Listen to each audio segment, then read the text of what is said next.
My name is Hua Nian, and I now live in Urbana, Illinois. So I came from China like 27 years ago when I was when I was a student, and so I start from here. In my medium, I work with acrylic paintings and pen and ink drawings and paper tearings. And recently I've been trying to teach myself watercolor. So I like all mediums. Okay. The works that's going to be displayed here are the collections of what I've done in the past 5 years.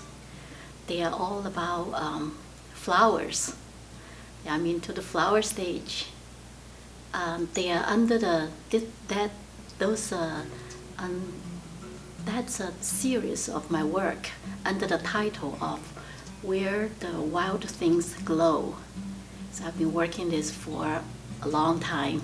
This is just part of my collections, my work, most recent ones. I have two places to find inspirations. The first place is my garden, outdoor in the nature.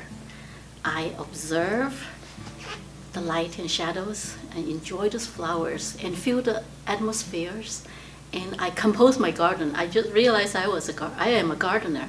I compose, rearrange, with lots of labor to compose. And actually it's like kind of like painting, actually. I'm painting in my backyard, with the light.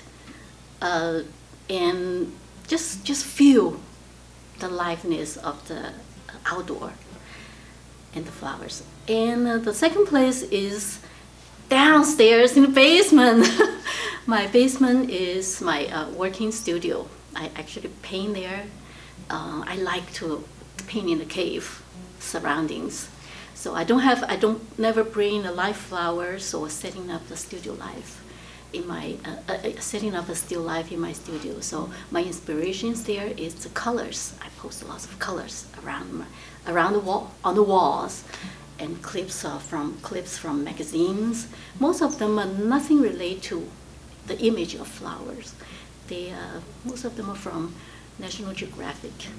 The scenes, the colors, and so where the flowers coming from is from my mind. I look for them. I find them on the canvas when I paint. I will find them. Yeah. So this the subject I choose is nothing new. Flowers. It's centuries. Lots of people explore it in various ways, and I have no interest in depicting the details of the flowers in the background. No interest.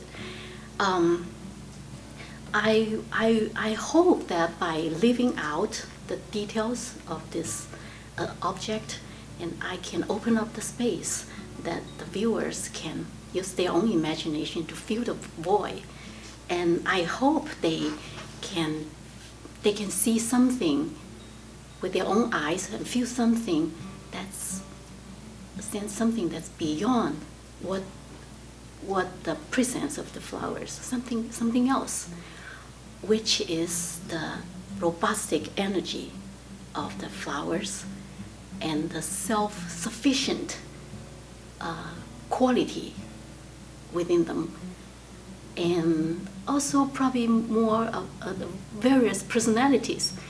The flowers I paint, they're talking to me. I create stories to them, what they're doing. Viewers can have some clue by reading the titles. Some of them are pretty joyful. But anyway, most importantly, I would like the viewers to sense the tranquility and strength that they display, that they exhibit in the paintings, in against the random and rather restless background and surroundings, and especially giving what we've been living through these days. I can pinpoint it because it's such a big ongoing flow, and I can't chop it in detail, so sorry about that. But I can, after 27 years of painting, I do have my regular routines. So on first stage, I will try to destroy the white canvas because it's very intimidating. So I would just drop paint, scrape them, and print them, and draw, just create marks on the surface and prepare the surface. And then I will step back and start to examine what it's trying to tell me. When you paint randomly, you're not painting randomly. I don't think it looks like random, but it's not. Because your personalities, your energy, your present mood will influence the marks. Like the line, you can use a big fat brush strokes if you have lots of energy inside, raw, it just go there. And if you are in a settling mood, you're in an elegant mood, you just take your time. Yeah. So those marks will give me clues what I will see, and then I'll start the second stage. Look for something that's meaningful to me. Make the mark meaningful. Find meanings. Again, because I didn't want to depict the realistic flowers. So your personalities, your experience, what you've been through, your life, just leave marks on the canvas. And I will find something until I'll find what I want to see. I can find a cow. If I'm in a cow mood, I can find landscapes. And I can find flowers too. Yeah, so I'm in the stage of obsessively looking for beautiful flowers within. So when I see a clue, I will start to get them out, help them out. And at this stage, it's going to be a struggle. It's painful. This is the second stage, I would say. I feel like I will respond to every marks I made, because every marks influence another. Influence the composition, the whole picture, influence other marks and shapes and colors. It's very complicated, and I feel like I'm a chess player. Yes, I watched Queen's Gambit, and yeah, except I think the energy that involved, the intensity involved is the same. Except the opponents of mine, it's myself.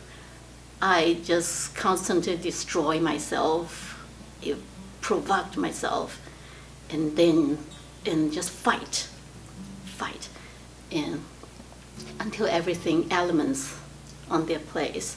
My feelings comes out. The artwork is balanced. Picture is balanced, has energy, movement. I like movement. Yeah, and comfortable to watch, and also tells what I want to tell. Yeah. As my life changed, my style changed. Yeah. When I first come here, I had lots of struggles. I came from China, which is early 90s. Back in China, it's just China, still traditional, still just after the Cultural Revolution, disaster, and the Western ideas start to move in, but not with resistance. So I came out from that early stage of China, before they become a roaring tiger or lion. And so I came here with just like, what's happening? Lots of struggle, cultural background, different value systems, different political structure is different. Yeah, so earlier my artwork was, I have to say thank you to my professors in my college. They show me the possibilities of abstract work. So I took on abstract paintings right away because that's what I feel. I can express it. And early in my work is like lots of raw energies, lines, just like what I said, boom, boom. And the titles are disturbing too, distemper. Something like that. And not much structures. I didn't have a structure in my life.